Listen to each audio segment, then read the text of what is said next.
तर आज बनवली मस्त अशी आलू गोबीची भाजी। तुम्ही बघू शकता मस्त सुकी भाजी बनवलेली आहे। गोबी न खाणारे या पद्धतीने बनवले तर नक्की खातील। तर चला मग सुरू करू माझ्या पद्धतीने रेसिपी। श्री शिवाय नमस्तुभ्य मैत्रिणींनो, मी आहे अंजली कुंभार। माझ्या यूट्यूब चॅनलमध्ये तुम्हा सर्वांचं खूप खूप स्वागत करते। तर मी आज बनवणार आहे मस्त अशी गोबी बटाट्याची भाजी। तर त्यासाठी मी इथं 1 वाटी बटाटे घेतलेले आहेत आणि 1 वाटी गोबी। तर आता आपण हे फ्राय करून घेऊ। तर इथे मी कढईत तेल घेतलेलं आहे।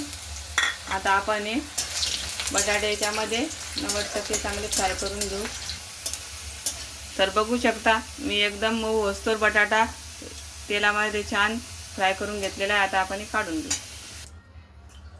तर आता आपण याच्यामध्ये ही गोबी फ्राय करून घेऊ। ही गोबी पण मस्त मऊ झालेली आहे, फ्राय झालेली आहे। आता आपण ही काढून घेऊ। आता याच तेलामध्ये आपण फोडणी देऊन घेऊ भाजीला। तर मोहरी घातली, मोहरी छान तडतडली। आता आपण जिरे घालू।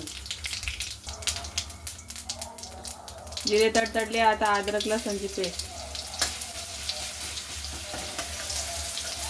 परतून घेऊ। आता एक कांदा टाकू। कांदा छान सोनेरी कलर येईपर्यंत परतून घेऊ। तर इथे मस्त कांदा सोनेरी कलरवर परतला गेलेला आहे। आता आपण याच्यामध्ये एका टमाट्याची प्युरी घालू।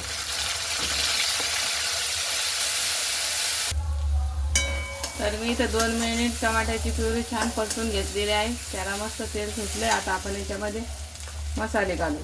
तर मी इथे अगोदर 2 चम्मच शेंगदाण्याचे कूट घालते। त्याला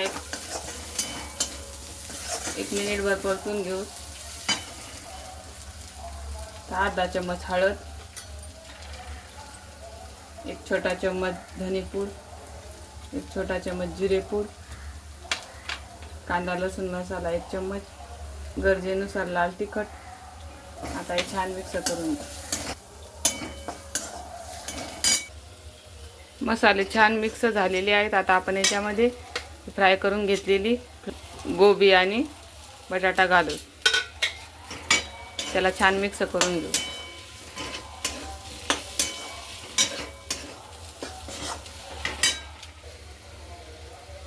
आता याच्यामध्ये चवीपुरतं मीठ घालू।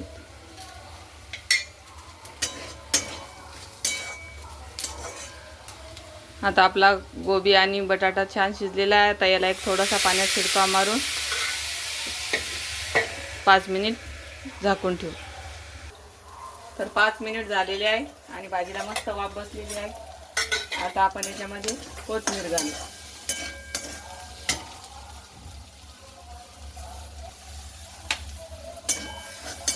मिक्स करून घेऊ छान।